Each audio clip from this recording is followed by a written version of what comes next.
scholarly, I'm the scholarly communication librarian here at University of Ottawa and the administrator of UO Research.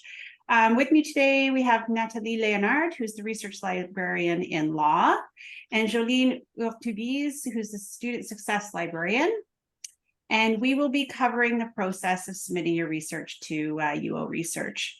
So we're pleased that so many of you have joined us today, and to help us manage the session, we have disabled, oh no, I don't think we have disabled video and audio. No, is it, I think it's still fine. So just be sure to mute your microphones and turn off your video.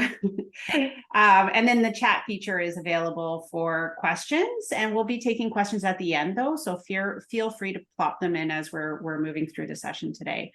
So to kick things off, I'm going to pass it over to Jolene.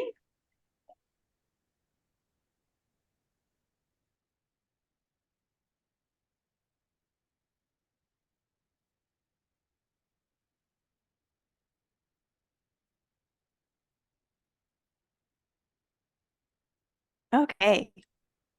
So, hello everyone. Thank you so much for joining us here today. By the end of today's session, you will be able to understand the main steps of the thesis submission process to UO Research, create a thesis file that meets requirements, and most importantly, know where to turn for additional help. The recording of today's session, as well as the slides that you're seeing on the screen now, will be available for you to review after the session. If you are interested in receiving a copy of either the recording or of the slides, please put your email address in the feedback form that I will be putting into the chat now. The form will also be placed in the chat at the end of the session as well.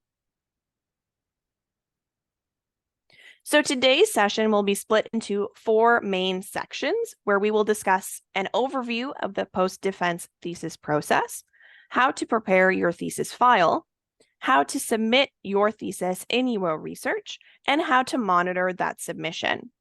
So we're going to start us off today with just a quick little poll. I'm going to ask if you guys can place your answers in the chat. So what percentage of theses are returned to students the first time they submit it to UO Research? A, 30%, B, 50%, C, 70%, or D, 80%?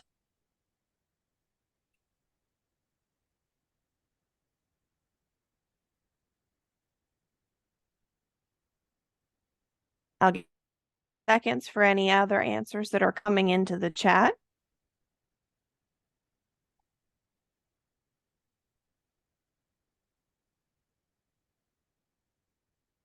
So I'd say looking at the answers, it looks like most people are guessing C, and it is actually D. 80% of students who have submitted their theses have them returned and must make changes to their file before their submission is approved.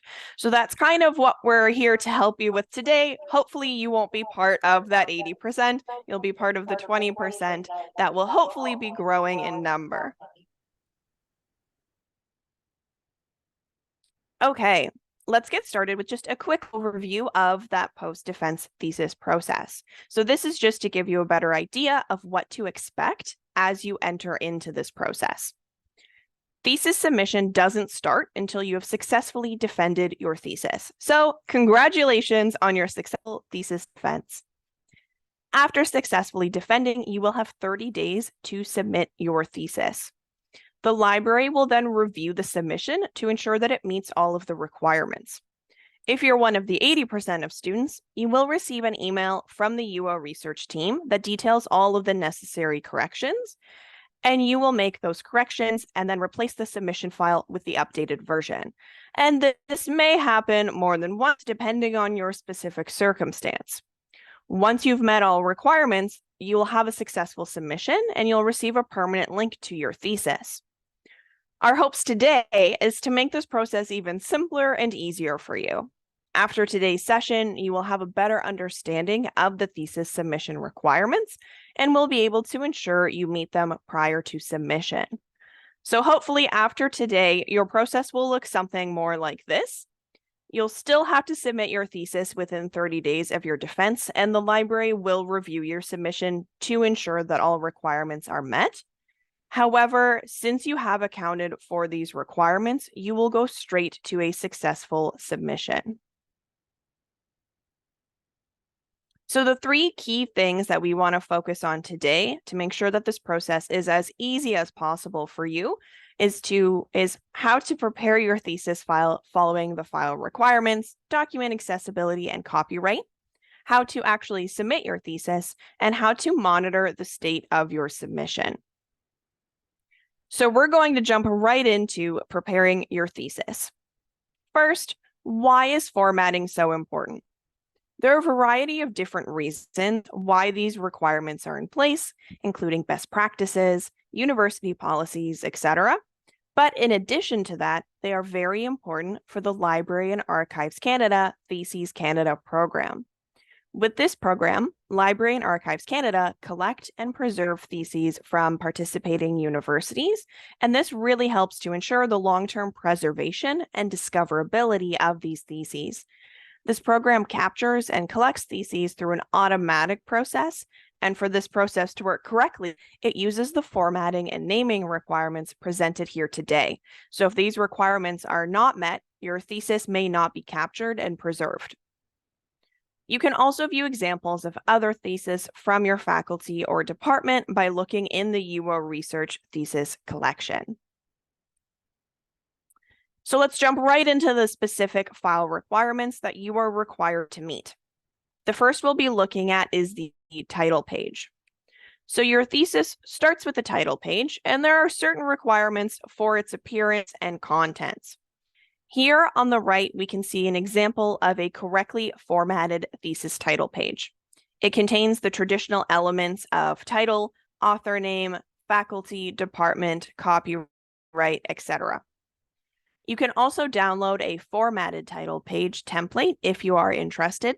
It is found on the UO Research website, which we will be showing you just a little bit later here today, but I've also linked it at the bottom of this slide. Just two things that I'd like to point out.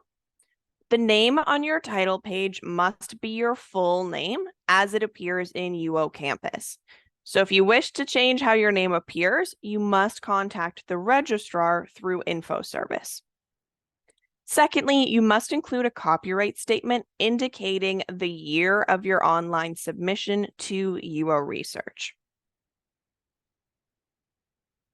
Next, we'll have a look at the pagination.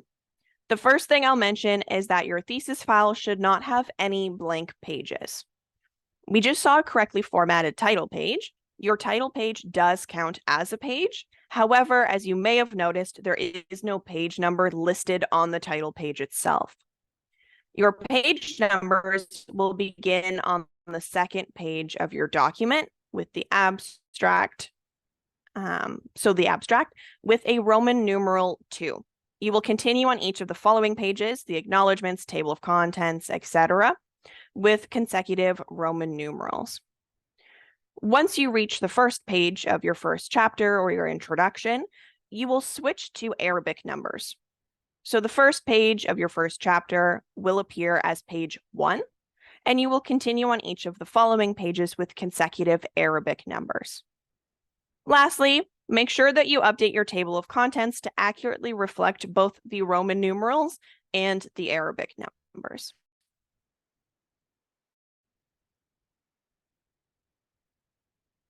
Next is the file format. When you submit your thesis, it should be submitted as a single PDF document. We highly recommend that you convert and submit your document in the PDF-A format, if at all possible, as this will help with long-term preservation and accessibility. You can include supplementary files during the file upload stage of the submission process.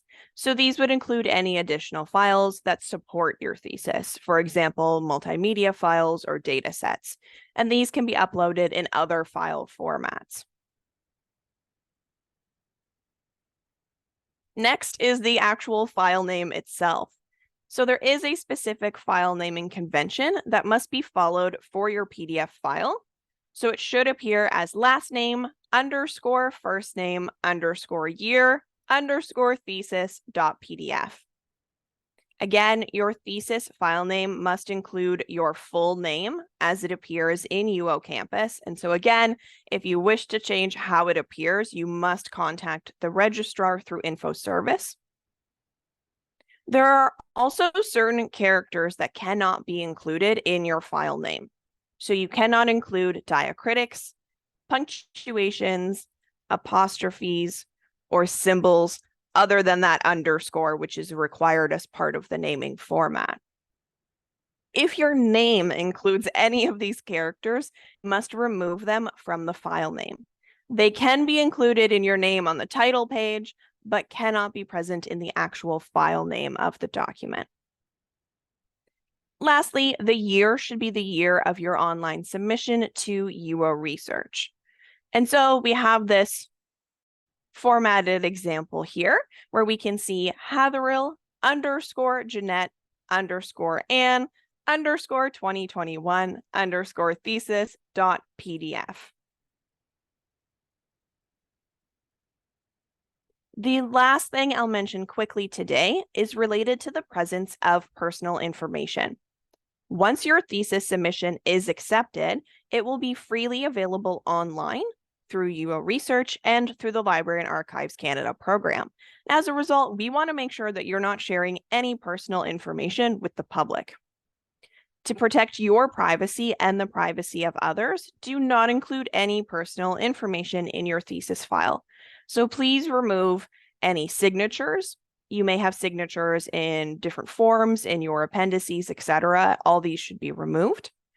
Your student numbers, personal phone numbers, personal email addresses, including your student email address at U Ottawa or any of those of your fellow students, and any mailing addresses.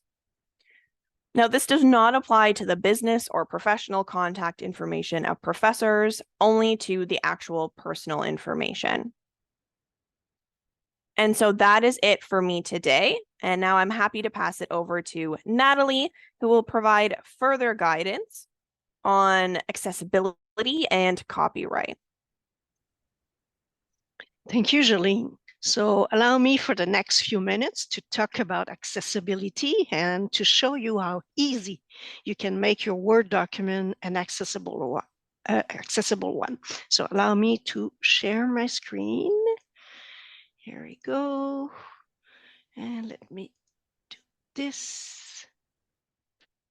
And here we go. So why should we make documents accessible? So as more and more documents are available online, it becomes more and more important to make them accessible to as many people as possible. So for me, accessibility means that all people can perceive, understand, navigate, and interact with electronic information. So as an example, many people with visual impairments use screen readers that read aloud information displayed on the screen, such as text or image descriptions provided through alternative text. An accessible Word document means that it is formatted so that assistive technology can accurately translate the information to the user. So it's accessible and readable to everyone. And finally, it means that it's an easier document to edit, to navigate, and can be used in different ways by the widest, larger range of users. So, oh, there's something going on. Let me see. Let me try this one more time. Yep, okay, sorry about that. So another reason to make your document accessible, it's in 2005, the Accessibility for Ontarians with Disabilities Act 2005 came into force. Sorry. It means that now it is the responsibility of the university community to make all content available on its websites, including electronic documents, like the ones found on UO Research, in accessible format. So for all of these reasons, If you plan, format, and structure your document properly from the start, you will ensure that the file is not only accessible, but can also be converted into a variety of alternative formats like PDF, Braille, and it will retaining its accessible features. How can you create an accessible Word document? So the first step is to incorporate some accessibility feature in your document. So there are so many, but I will focus on just a few of them, on the ones that we consider the best practice to follow. First, you should consider using built-in headings and styles for titles and subtitles of each section of your document, and other formatting tools like bulleted list. So it will help to preserve the reading order of your document, to better understand the organization of your document and the structure, so that someone using a screen reader can easily navigate the document. You should also consider using paragraph style when possible, again, because it will make the reader understand that it's not the end of a document, and also because blank lines are mentioned by screen reader. So we don't want that. Another feature you should consider is adding alternative text for any visual content you have. So when you're browsing through the internet and you put your cursor on the image, text often appears. This is alternative text. So if you do add alternative text, it will help the screen reader software to read a description of your visual. It helps people who can see the screen to understand what's important in the image and other visual. Another feature, font and spacing. So please use simple, familiar, and legible fonts. So it is recommended to use a minimum font size of 12 to avoid decorative fonts like Cambria. Use more fonts like Verdana, Times New Roman, Arial, Calibri, and to use adequate spacing to help to increase the text readability. So fonts should be large enough to be easy to read. Another feature is to use the colors appropriately to make sure that your document has sufficient contrast between the text and the background, so more people then can see and use the content. So think about colorblind users. It will help them to distinguish between the text and the shapes. Another feature is to consider is to use an accessibility checker. So it's like a spell checker. So running an accessibility checker will locate elements that needs to be improved, or because it might cause problems for people with disabilities. Another feature that is not mentioned here, but I think it's important to consider, is the use of meaningful hyperlink text. So within the text of your document, please don't use a text like, for more information, click here, and then you see an URL. So screen readers can only read the text, no more. So the user will have no idea where the link will bring them to when they are going to click on. So instead, please use a natural phrase, a sentence, and make that a link more accessible, so that it's much more useful. So those are the features that you should consider when you want to make or to create an accessible document. So that's step number one.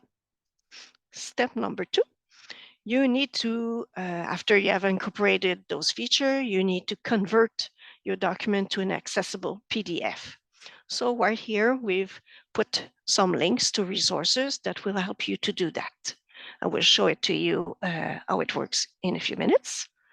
Step number three.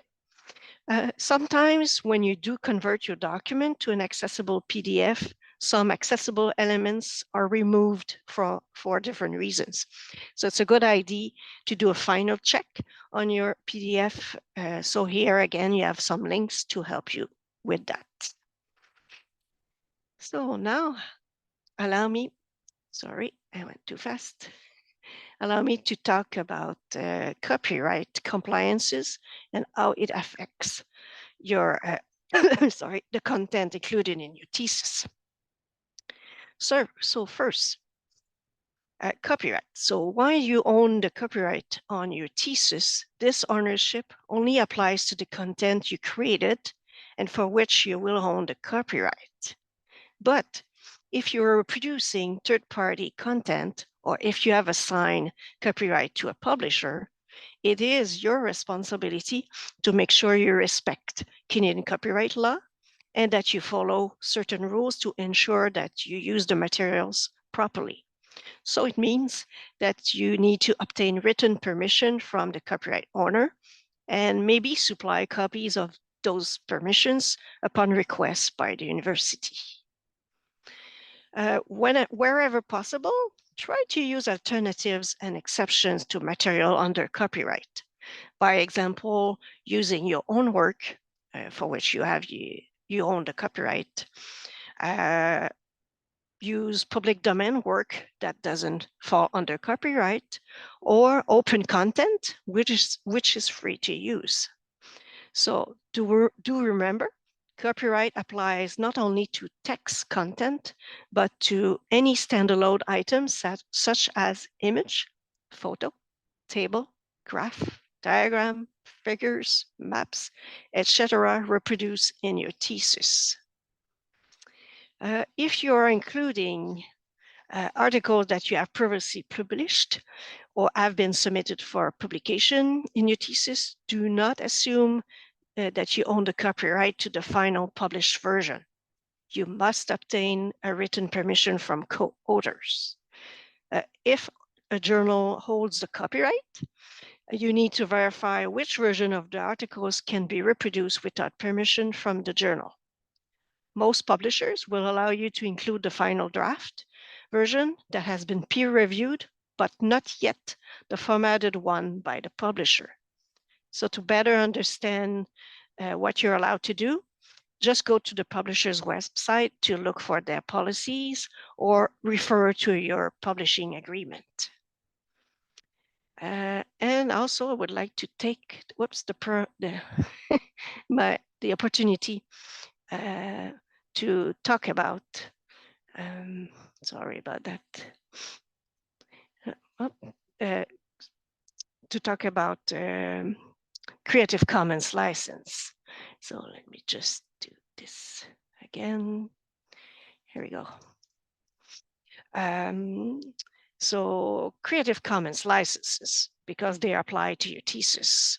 So it has become more and more common to make thesis available openly or under a Creative Commons license. So there is no obligation to do so. It's up to you. So a CC license is a simple and legal way to give permission to others to use your work as long as they respect the condition of the license. So by doing so, you still hold the copyright, but you're making it easier to others to build upon your research. So there are 6 different types of CC licenses, ranging from the least restrictive, where reusers are free to share, expand upon, etc., as long as they credit you as the author, all the way to the most restrictive one, where reusers are permitted to copy and share your work in an adapted form only for non-commercial purposes. So on the UO Research website, you will find more information about this. Allow me now to go to a Word document. Here we go. I'm going to make it a little bit bigger. So I'm back to the sample of thesis we've seen earlier. I just want to show you throughout this document where you can find those accessibility features that I have mentioned earlier and how you can modify them. So let's go through the structure of the document. So as you can see here, it's a document that is well organized. So you have a title page with all the relevant info we talked about earlier. If I continue to scroll down, we'll see you have an abstract. You have an acknowledgements section. So you have a table of contents, very important. Sometimes you can add a list of tables, list of figures, and finally, we will see the text of the thesis itself. So earlier I was speaking about headings and paragraph, and that is, it is recommended to apply styles to them. So styles, what do I mean by that? I mean that you're going to use a group of formatting characteristics that have been put together, like the font, the size, the spacing, and that it will be applied to the section of the text that you have selected. So here, let me just do this. If I do highlight chapter 1, here we go. You see at the top of the screen, under the Styles tab, that the author of this thesis has applied the style heading 1 to it. So if we continue to scroll down, we do see chapter 2. Let's see. So the author apply again heading 2, and some fonts, size, and spacing has been applied to it. If I'm looking within chapter 2 and I click highlighting abstract, I do see that this time, and I need to go back at the top, Styles tab, and click on the arrow. This time, the heading 2 has been applied to a subsection. So it will help the reader to understand how your document is organized, how it is structured. So why focusing on the headings and applying some styles to it? There are different reasons, but the most important one is because when you're going to create the table of contents, those headings that have been identified as headings will be used to create that table of contents. So as soon as you change the titles of the chapter, you apply different styles to it by working on the text, then you have created an automatic table of contents. These will be automatically changed in the table of contents. So if we continue to scroll down throughout the document, we can see that the information has been put or organized into small chunks. So that helps, again, the reader to understand the structure of your document. Our paragraph has been, we applied paragraph style to paragraphs too. So if I do select, here we go, these 2 paragraphs, and I'm looking at the top again, but this time to the paragraph area, and I click on the little square with an arrow, the paragraph settings, so I can play with the feature that I want to apply to my paragraph, so indentation, but also spacing. So I can add more if I want, and I can see right away at the bottom of the page in the preview section how it's going to appear. I can add spacing before or after my paragraph, and I can play with the line spacing feature also. That's important to make sure your document is easy to read. Let me see for another feature. Let me see, let's go to chapter 3. Oh, here we go. We have here an image. So if you include images in your thesis, you might want to add alternative text to it.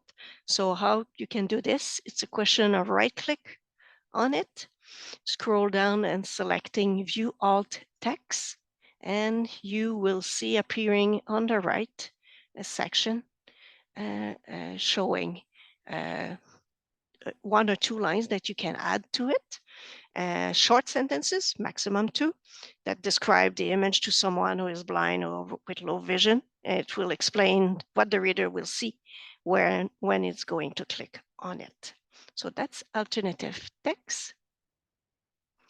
One more feature I would like to show you. It is located at the top of the screen. It's the accessibility checker. So once you're done with adding alternate accessibility feature, you might want to make sure your document is fully accessible. So to do that, you need to go at the top of the Word document and select Review, just right here. Now you see some feature. Here we go. And you look at Check Accessibility. Click on the arrow, and you need to check accessibility again. And here you go on the right, you will see a report appearing, letting you know if you have anything that need to be improved.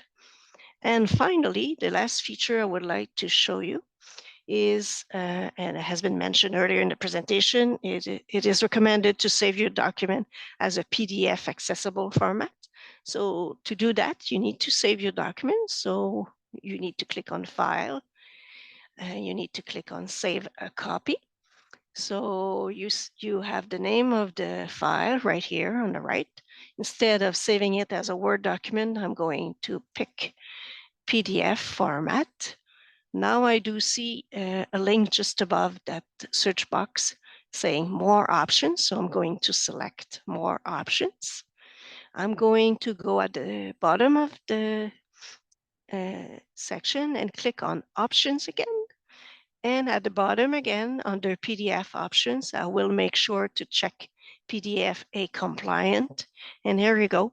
You have saved your document as a PDF accessible format. So that's it. That's it for me in terms of what I wanted to share with you about accessibility. So let's talk about more. Let's talk about the submission of your thesis to your research more in detail. So over to you, Leanne. So let me stop my sharing. And here we go. To you. Thank you. And let me share my screen.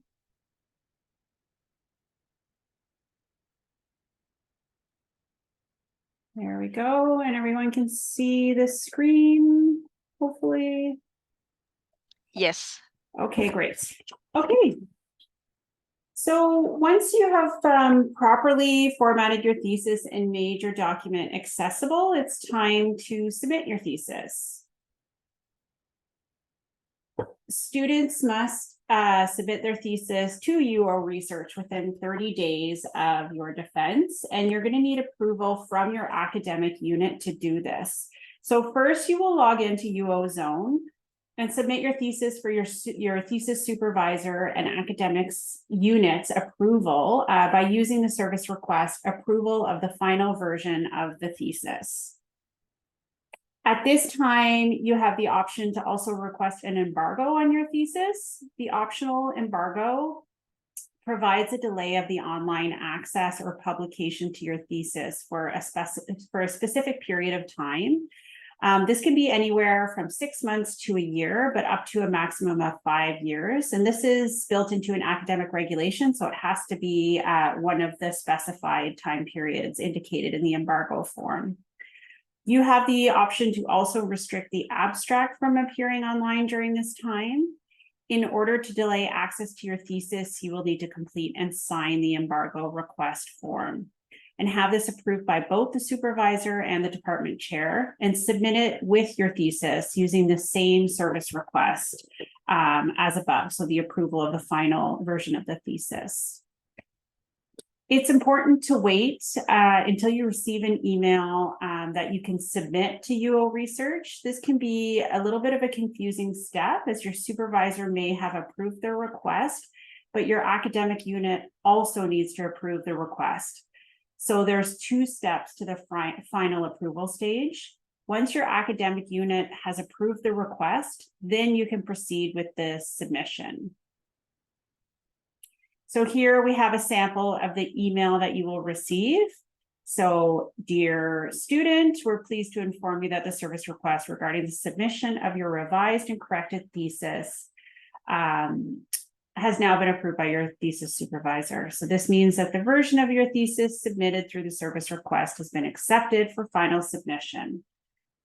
So in order to complete the requirements of your program, you must now submit the final version of your thesis in UO Research. So please wait until you receive this type of email confirmation, and be sure to prepare your thesis as we had shown you in the previous section. Otherwise, your thesis will be returned to you until all steps are complete. Once you have received the email, you will go to UO Research and submit your thesis. The website is ruor.uottawa.ca, as you see here in the screenshot. And I'm going to walk you through the submission process in UO Research shortly. So you'll see a login screen here with the option submit your thesis. And when you click that submit your thesis button, you'll see the formatting requirements that have been outlined. So I'm just going to swap screens here so I can walk everyone through this process. Just give me a minute here.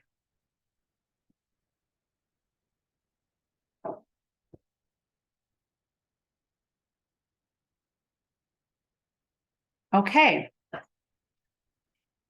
So here we are on the home page, and I'm going to start by selecting the submit your thesis option that I just pointed to earlier. So you're now taken to a screen that includes all of the formatting steps to submit your thesis. It also has some information about accessibility that Natalie had reviewed, and copyright, as well as Creative Commons. So once you've received that email confirmation that you have been approved to submit your thesis and you formatted it properly, you are going to go to the login at the top of the screen here. You're going to enter your UO Access credentials. And these are the same ones for all the UO systems.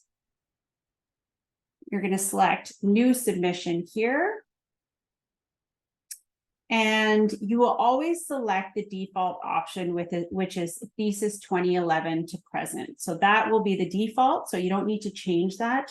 Do not submit your thesis to the collection that's specific to your department. Sometimes students make that mistake. You must use the thesis, the general thesis collection option. So you'll select start. Here is where you have the option to enter your metadata. So this is just the details about your thesis, like your first name and last name, the title of your thesis. You will enter your abstract as it appears in your thesis. So you can just copy and paste that over. Some keywords, and the entering keywords helps with discovery. So I do recommend adding as many as you want, and you can select the add more option here to continue to build your keyword selection. Then you enter your supervisor name. If you have more than one supervisor, you can enter more there. So continue adding. Then you'll select your faculty. I'm going to select arts, and your department. So for today, I'm going to enter School of Information Studies, your degree level, your degree name, and the language as well of your thesis. Here you will select next. And this is the option. It takes you to the screen to enter the option for embargo. So if you have been approved for an embargo, you will select the date, the end date of the embargo reflected on your form. So just say I've done a 1-year time period.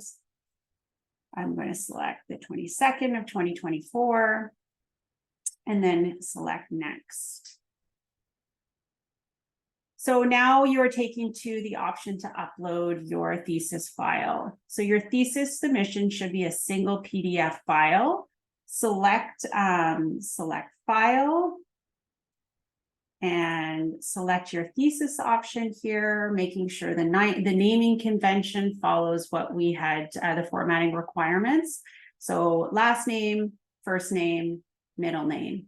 And I know there's been a few questions in the chat that we'll respond to about this in the end here. There is no need to add a description here. And we actually recommend that you leave it blank. So no need to add more information here. You'll select next, it's going to upload. And you're now taken to the option where you can add supplementary files. So if you have a data set that you want to add or some images, you can select add another file and continue to link those to your your deposit. So I'm going to select next. Here, you're going to be asked to verify the metadata. So just go through making sure everything that you've entered is accurate and correct, and select next. And you're taken to the option for a Creative Commons license. So if you decide that you do want to select a license, you'll select Creative Commons. And then you have an option to select how open or closed you would like. I think that sometimes this isn't the most straightforward, so please feel free to reach out to the Copyright Office and myself at UO Research, and we'll leave those details at the end for you. But if I want to make it the most open, I'm going to say yes, yes, hit next. And you are now taken to the last step in the submission process, which is to select the license here for UO Research to distribute and preserve your thesis. So this is a non-exclusive license, and it gives us the ability to display and preserve and transmit it as well to Library and Archives Canada. So you'll hit I accept, and your submission is complete. So we will, at this point in time, receive your submission and begin our review to make sure it meets requirements. So I'm just going to switch screens here again. Give me 1 second to get the slides back up.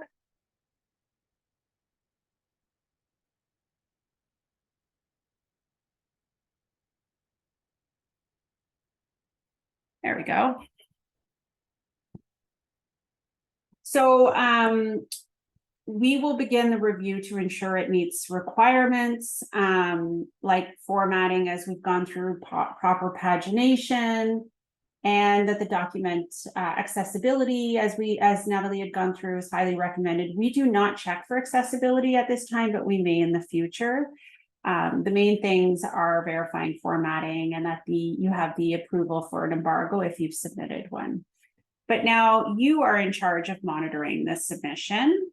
So if there are corrections to be made, our team will contact you at your UOttawa email with details on the required corrections, and you can make these corrections and then re-upload.